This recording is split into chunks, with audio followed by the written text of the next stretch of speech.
Many years ago, in the land of Ile, lived a girl called Eseohe.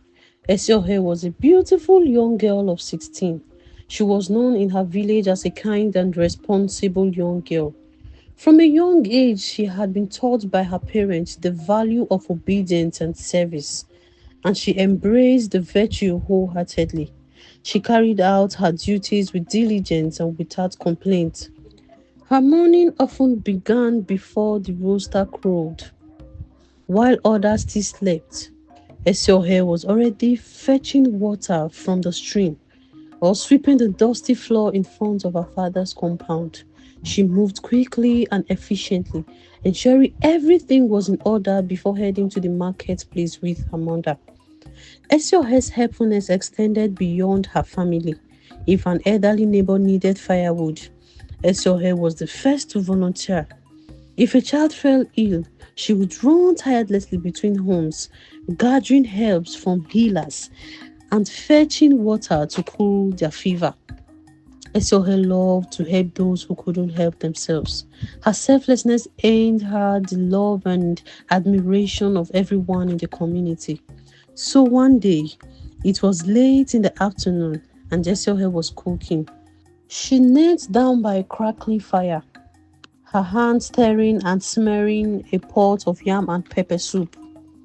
Her mother stood nearby, sorting freshly plucked vegetables in a basket.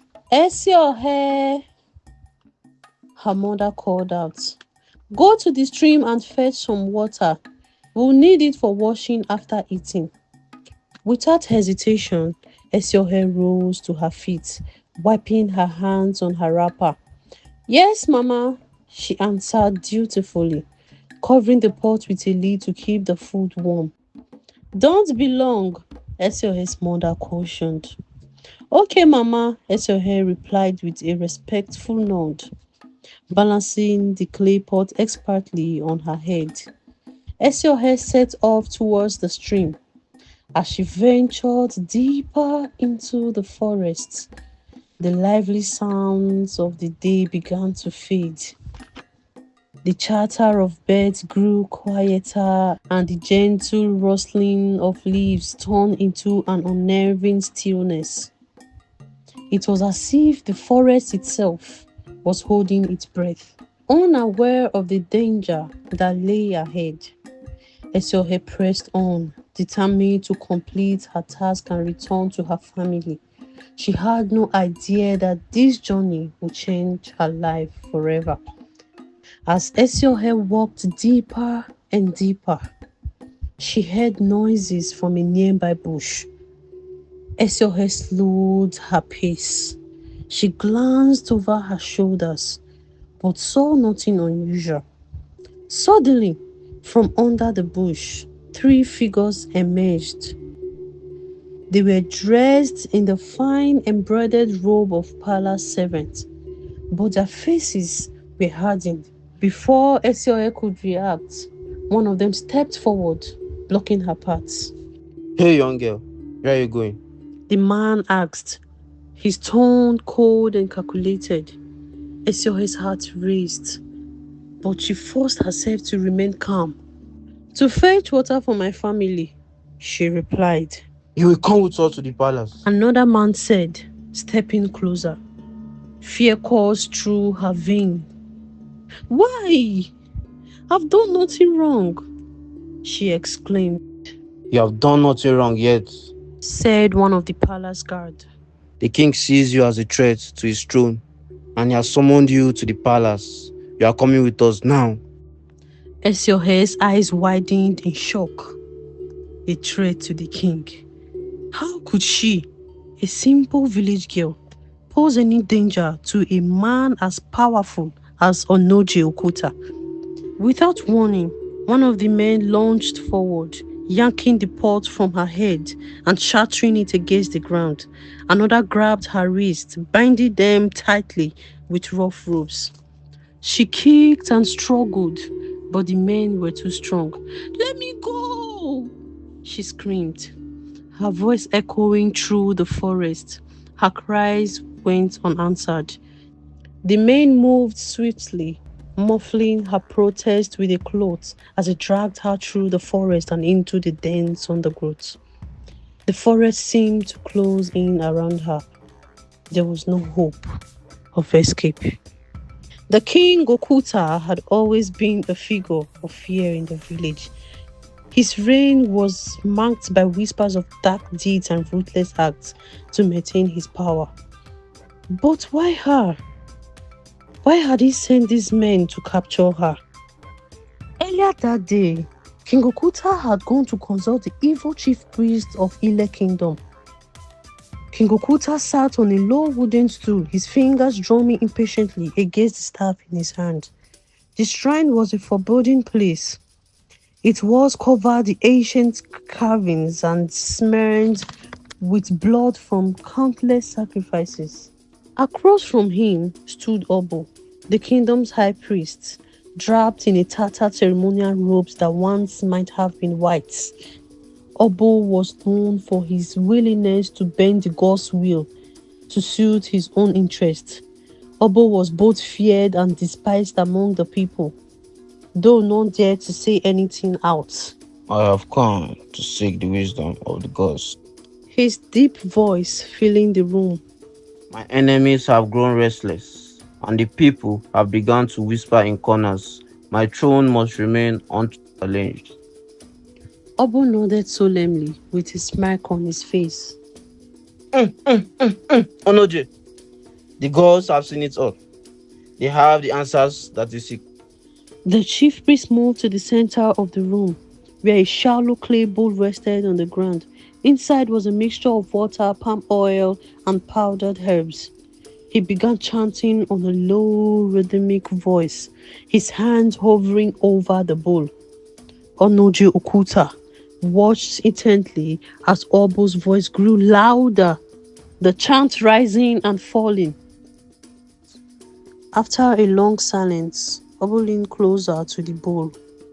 The gods have spoken. Onoji, who is this young guy I see? A young one named Eseohe. She poses a danger to your reign. Eseohe? Said Onoji Okuta. That child who fetches water and walks in the field? That same Eseohe? How could she possibly be a threat to me? Continued Onoji. Obo's eyes narrowed, his voice taking on an edge of urgency. She may be young, but her spirit is strong. The people admire her, Onoji. If left unchecked, she may become rebellious. I'm afraid your worst fears might become reality. The king's face darkened. He gripped his shirt tight with so much anger. What this suggests, Obo? The gods demands a sacrifice. The chief priest said with a solemn tone. Her life must be offered to secure your throne and silence every whispers of dissent. If she is left alive, her influence will grow and your enemies will rally around her. Onoji Okuta considered the priest's words, his mind pounding. Though he knew Obo's reputation for manipulation, but the fear of losing his power outweighed his skepticism. After a long pause, he nodded. Idemudia, send some men to bring her to the palace. The king ordered. How dare she? We will deal with that quietly and swiftly. Obo bowed deeply, hiding the satisfied smile that spread across his face. As the king left the shrine, Obo watched him with calculating eyes. He cared little for the king's throne or the guest's fate. His true loyalty was to his own power, and ensuring his influence over Onoji Okuta remained absolute. The journey to the palace was long and harrowing for Eseohe. Fear tightened her chest with every step. She bit her lip to keep her tears, determined not to show weakness, though her heart pounded like a drum. Getting to the palace, her captor shoved her through the heavy iron doors, leading her into the palace courtyard. At the far end of the wall sat Onoji Okuta on a guarded throne. His face was as hard as a stone, his sharp eyes narrowing as the guards approached, dragging Eseohe behind them. Zaki, she's here. One of the guards announced, bowing low. Eseohe was forced on her knees before the king Okuta leaned forward.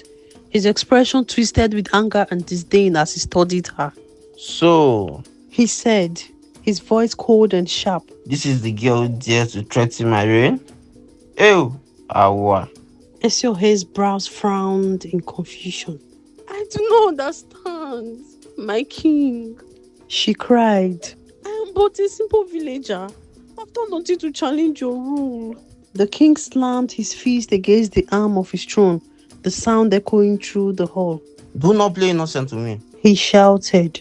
The Obo of the kingdom has seen your future, and it is one of rebellion and ruin for my kingdom. Your very existence is a danger I cannot allow.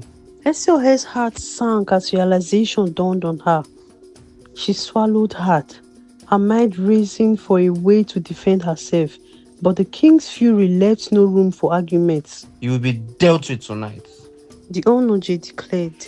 Your blood will secure my throne and silence the whispers of rebellion. The guard stepped forward to drag her away, but Eseohe'S voice rang clear and bold. Zaiki Onoje, you may take my life, but you will never silence the truth. The gods are just, and they will not stand by while you spill innocent blood. The king's expression darkened further, but a flicker of uncertainty crossed his face. Still, he waved the guards away, his jaw set in determination. As Eseohe was pulled from the throne room, her words lingered. And though the king remained seated on his throne, he could not shake the unease that crept into his heart. Meanwhile, it was already evening, and Eseohe'S mom started to get worried, glancing repeatedly at the door. Eseohe should have been back by now.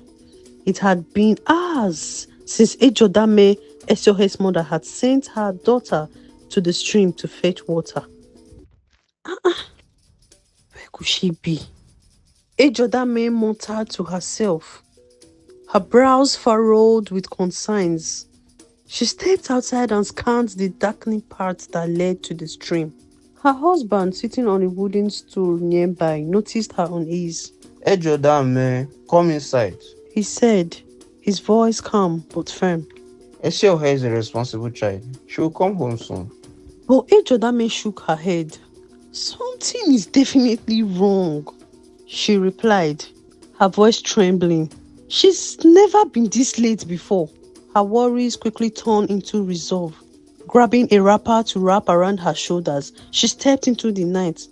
I'm going to look for her, she announced. She walked down the path that led to the stream, her heart pounding with each step. Shivers ran down her spine. As she neared the main road, she saw the flickers of lanterns approaching in the distance. A group of villagers, their faces grim and tense, appeared on the path. Ejodame! One of the men called out, quickening his pace when he saw her. Ejodame stopped in her tracks. Have you seen Eseohe? Searching their faces for answers. The man hesitated, exchanging a look with others before he spoke. We're coming to your house to tell you and your husband. He said, We saw her. Where? Ejodame demanded, stepping closer. Where is my daughter? The man's expression grew dark. The palace guard, they were dragging her towards the king's palace. She looked frightened, Ejodame. They had her hands tied. The palace, she whispered, her voice barely audible. Her hands flew to her mouth as dread washed over her. Why would they take her there? We do not know, another villager said. Ejodame, in shock, began to cry. Her heart, already heavy with worry, now sank under the weight of fear. Thank you for letting me know, with a determined voice. I must go to the palace. Ejodame, wait. One of the villagers called out. You can't go alone. The king is dangerous. But she was already moving her steps quickly and determined. She would not rest until she found her daughter, no matter what danger awaited her. The villagers watched her go, her heart heavy with the knowledge of the peril she might face in the palace. The villagers wasted no time after encountering Ejodame on the road, knowing she would rush ahead to the palace. in search of her daughter. They quickly turned and made their way towards Eseohe'S home. Eseohe'S father, Osemudiame, was sitting by the fireside. He rose to his feet as the villagers approached, his sharp eyes immediately sensing that something was wrong. What is it? He asked. Why do you come to my house at this hour? One of the women stepped forward, hesitating before speaking. Osemudiame, it is about your daughter, Eseohe. Some of us saw her being dragged towards the palace by the palace guards. Osemudiame froze, the words hitting him like a blow in his chest. The palace guards? He repeated, his voice low in disbelief.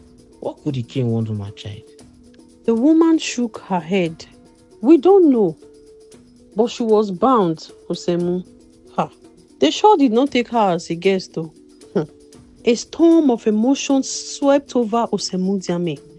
Fear, anger, and fierce protectiveness. The king! He muttered, his voice thick with rage. What right does he have to lay his hand on my daughter? Another villager stepped forward. Osemo, we share your anger, but we must tread carefully. The king is powerful, and his guards are many. If we confront him alone, we risk losing more than just Eseohe. The villagers nodded in agreement. We must not go alone, said one of the villagers. Your daughter has helped many in this village, men, women, even children. She's loved by all. If the king seeks to harm her, he will not only answer to you, but to the entire village. We will summon everyone, one of the women said. Those who owe her a debt of gratitude will not hesitate to stand with her. Without wasting another moment, they split up, moving through the village to spread the word. Men and women emerged from their huts, their faces filled with worry and resolve as they listened to the news. Eseohe, taken by the king's guards? Oh, Kokoko, oh, Khan. A farmer exclaimed. That girl helped me rebuild my fence when the storm tore it down last season. She carried my child on her back when I was too weak to walk to the healer. An elderly woman said, if she is in danger, I will come. I will come. People gathered whatever weapons they could find. Machetes, farm tools, and sticks. The blacksmiths offered iron rods, while the hunters brought their bows and arrows. The men secured torches to light their way, and the women tied clothes around their waists, preparing for the march.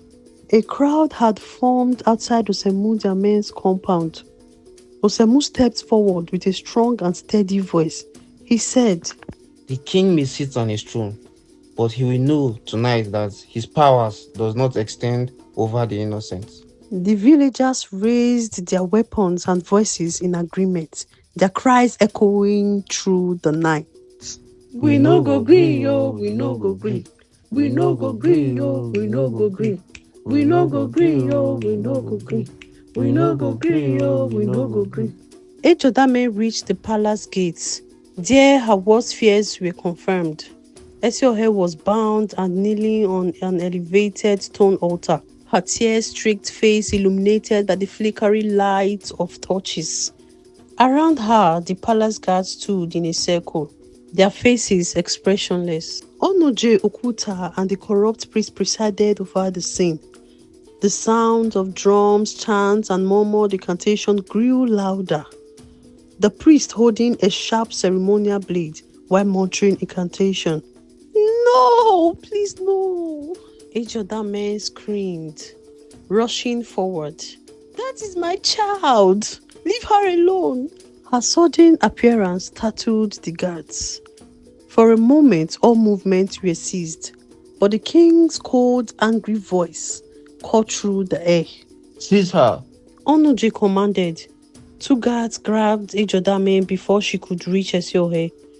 She struggled fiercely, crawling and kicking with all her strength. Let me go! You cannot do this, she cried, her voice echoing in desperation. The king sneered, stepping closer to her. You dare disrupt the will of the gods? You will join your daughter if you don't stay silent. Perhaps her blood will please the gods even more. Said the oboe, lifting the blade towards Ejodame. Before he could strike, a mopole of voices rose from outside the palace gates. Release The Eseohe, sound justice for grew the innocent. louder and louder, Justice like for the the innocent. roar of Release an Eseohe, approaching justice for storm. the innocent. Ejodame's heart Release leaped with Eseohe, hope justice for the as the innocent. chant of angry villagers reached Justice for the her innocent. ears. Release Eseohe, justice for the innocent. Release Eseohe. Justice for the innocent. Release Eseohe, justice for the innocent. The king's face twisted with fury. God, stop them! The palace gates burst open as the villagers stormed in, armed with torches, machetes, and farm tools. At the forefront was Osemudiame. You will not harm my daughter. He shouted. The palace guards rushed to defend the king. But as the clash began, something unexpected happened. Some of the guards hesitated, their loyalty wavering as they saw the villagers, many of whom they knew personally. Then, in the dramatic turn, several guards dropped their weapons and turned against the king, joining the villagers in the fight. Onojo, we have had enough of your tyranny. One of the guards shouted, swinging his blade at his former comrades. Chaos erupted in the courtyard. The villagers and the defeated guards fought tirelessly, their anger giving them strength. Torches blazed as weapons clashed, and the king's remaining loyal guards quickly overwhelmed. Amid the chaos, Osemudame confronted Onoji Okuta, who now stood defenseless.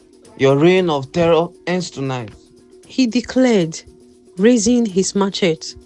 The king lunged at Osemudame with desperation, but the villagers surrounded him, forcing him to his knees.